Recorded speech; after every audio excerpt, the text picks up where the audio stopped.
Hey everybody, my name is Jen and welcome to my channel. As many of you know, I'm a woman in long-term recovery. I'm a CARC, I'm a CRPA, I'm a rape crisis counselor, and I am also a Narcan trainer. If you look in my description box down below, you'll find all the links to all my social media and other things that I've been involved with, Amazon wish list and all that. So that's not really what today is about. Today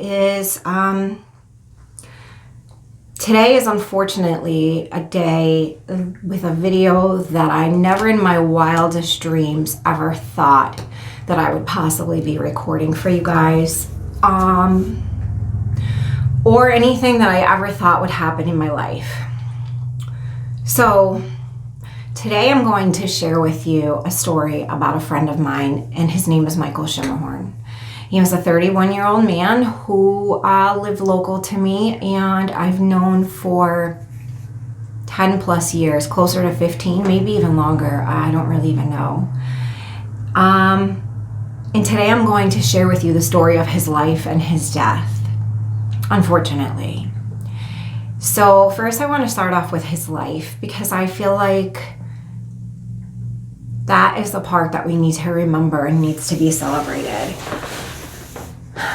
So he was someone that I met when I was in active addiction, and he was active as well. We had a lot of the same mutual friends and just kept ending up at the same places at the same time together, dealing with the same people, doing the same things. The area of Sydney is very, very small. And we became fast friends. Well, I would say we became fast acquaintances. And throughout the years, it turned into a friendship. There were many nights that he, needed a place to crash and would crash at my place when I lived in Sydney decades ago, it feels like. I know his sister, his brother, his aunt, the whole family pretty much. And he was just a genuinely sweet, decent guy, no matter what the circumstance was, whether he was in active addiction, not an active addiction. He was just an overall good guy. Years later, down the road, his addiction led him to places, as all our addictions do. They lead us to jails, prisons, and institutions. And he was no different. He had his demons all the same as we all did. He has criminal arrests. He has things that he did that I'm sure he's not very proud of, just like all of us in active addiction have. So I want to make sure that I am very open and honest about who he was as a person, because I'm not trying to paint a rosy picture and say that he was a saint and let's make him a martyr, because that is by all means not what I am trying to do. The same way, I am not a saint. I am not a martyr. I have my baggage. I have my past. But those things have all led me to who and where I am today.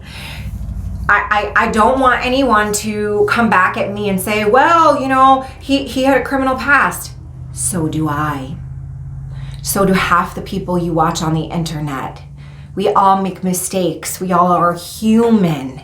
And I want to emphasize that word human as many times as possible during this video. I think sometimes we get so caught up in the things that surround the human that we forgot that in the center of it, that's what we are as human. That being said, in 2018, Mike was arrested for manufacturing charges of methamphetamines. I was already in jail, and so was Jared. Matter of fact, Jared was in jail with him. And he was sentenced to 2 years flat with 1 year post-release supervision. So if many of you know that follow me, I was sentenced to 3 years flat with 2 years post-supervision. Now this is the thing with post-supervision.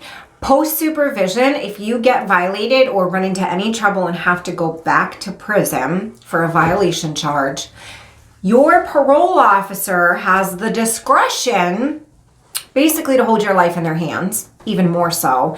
And they can continue to run your time on your post-release. So when you come out, you have credit for all that you served, and you just pick up from where you left. Or they have the option to stop your post completely and restart it. It could take you 10 years to get through that 1 year of post-release supervision. The insanity behind it is mind-blowing. I am so grateful it only took me 18 months to get through my year and my 2 years that I had for post-release, because I could be going through it for the next 10 years. That being said, last year, when Mike came home from serving his time, he was released to community supervision, which is also known as parole. It's a fancier title for it, right? He was released into Otsego County, which is the next county over, because where he committed his crime, he literally was on the borderline of Delaware County and Otsego County. He ended up going to Otsego County Jail, and that's where he was sentenced through. He came home and he went to a hotel in Oneonta that is synonymous with drug addicts and people on parole and probation who are homeless and don't have anywhere to go. Parole thinks it's a good idea to throw people who have just come home from prison and are pretty much very clean and serene. They think it's a good idea to throw people like that into a hotel that houses people who are active. That in itself is a travesty, and I mean travesty, because you have people that are not used to using drugs who are in recovery and fighting for their lives and their reentry, and you go throw them back to the wolf pile.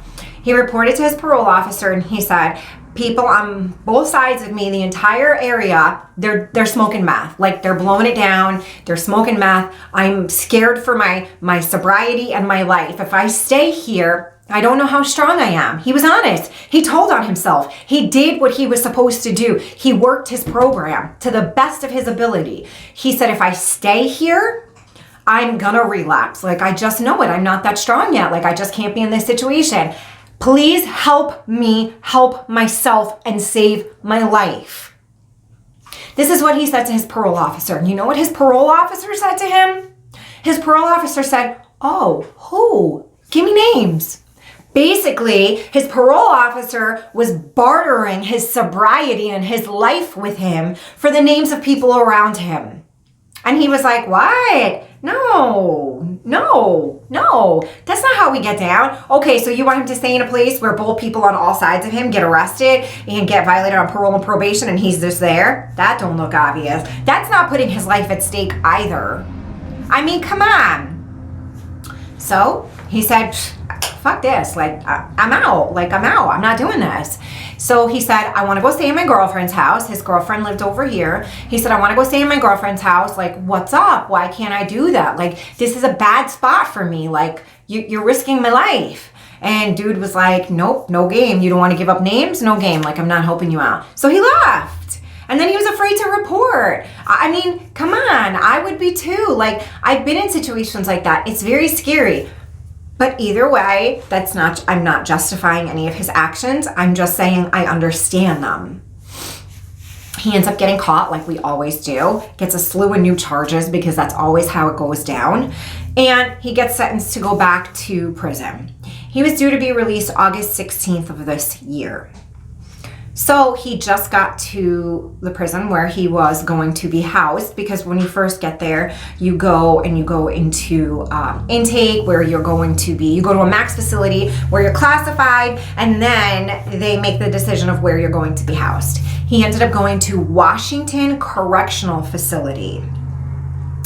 Washington Correctional Facility, even though the name is Washington, I know it's confusing, it is in New York State. He was there for roughly 2 weeks. He got into an altercation with 6 gentlemen. We do not know the exact details right now. And he ended up getting jumped by these 6 gentlemen. After the fight happened, he managed to sneak off real quick before they realized who was involved in the fight. And he called his girlfriend. He said, I just got jumped. I'm going to be going to lock. Please let everybody know. That's why you're not going to be hearing from me for a little bit. Okay. He goes to lock and he says to the officers, like, literally, these were his words when he called home. My brain just doesn't feel right. Something is wrong. He ended up so basically for a week, he begged, cried, pleaded on the floor with the officers to take him to sick call, to medical, to go see a medical staff member. Finally, they brought him down because everyone that is in a fight, per docs, per their rules, needs to see medical to get the once-over. They gave him a visual once-over. They said, yep, your jaw's all busted up. Here's some Tylenol. As for the rest of your complaints, you're just a drug addict. You are withdrawing. Go back to your cell. You'll be fine. Well, my friend complied and he went back to his cell like he was told to. He was given a direct order and he complied and he obeyed to it. And on Tuesday, May 11th, my friend died in his segregation solitary confinement cell.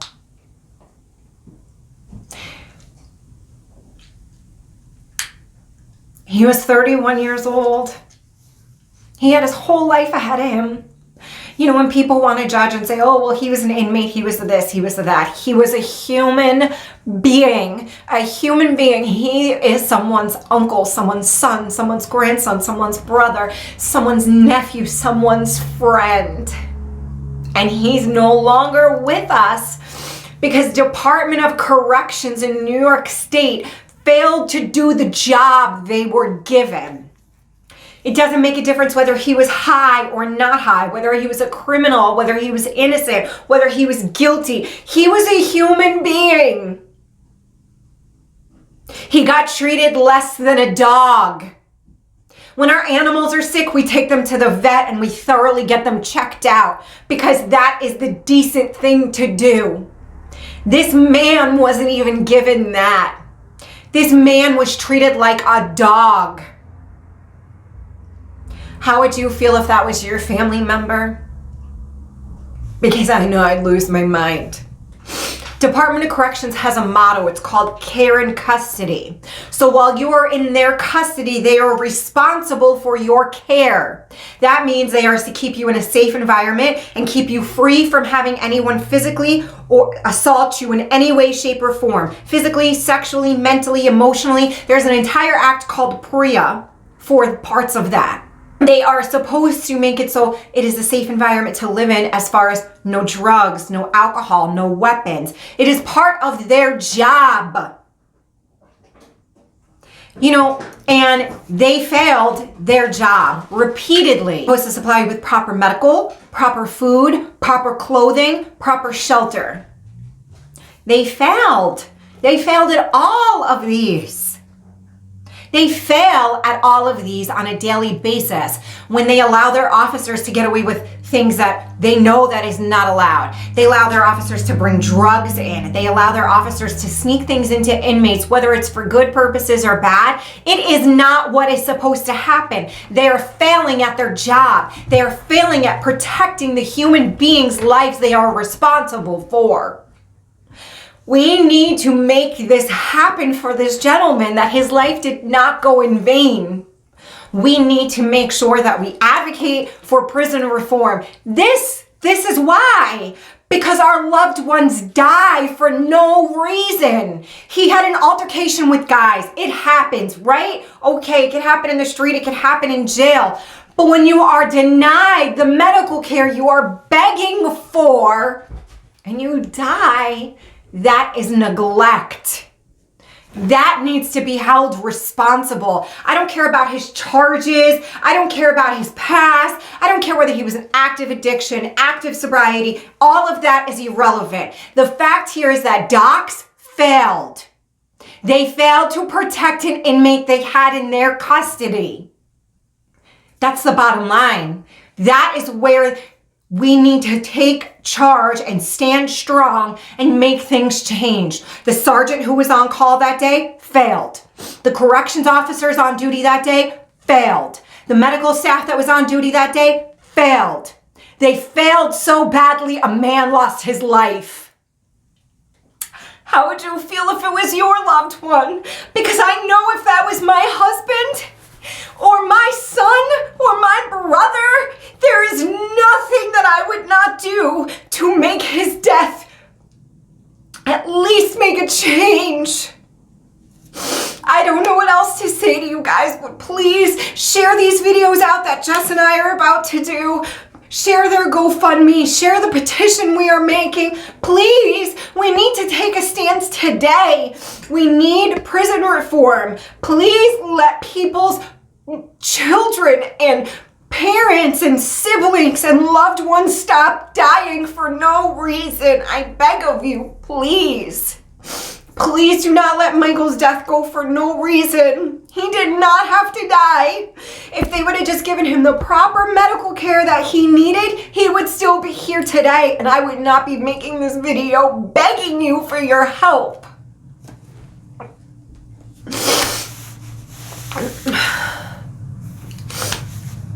And I appreciate all of you so much, and I'm so grateful for you all.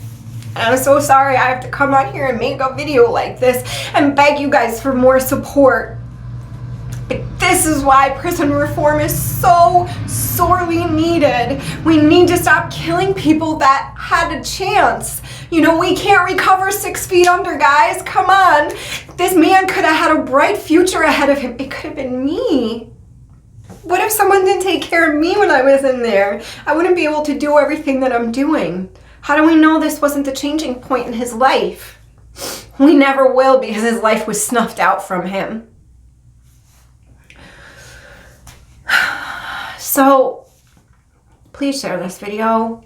I never ask you guys to do that, but please share this video so Michael Schermerhorn's life just doesn't go away for no reason. We need to help him and his family. We need to make docs liable for this.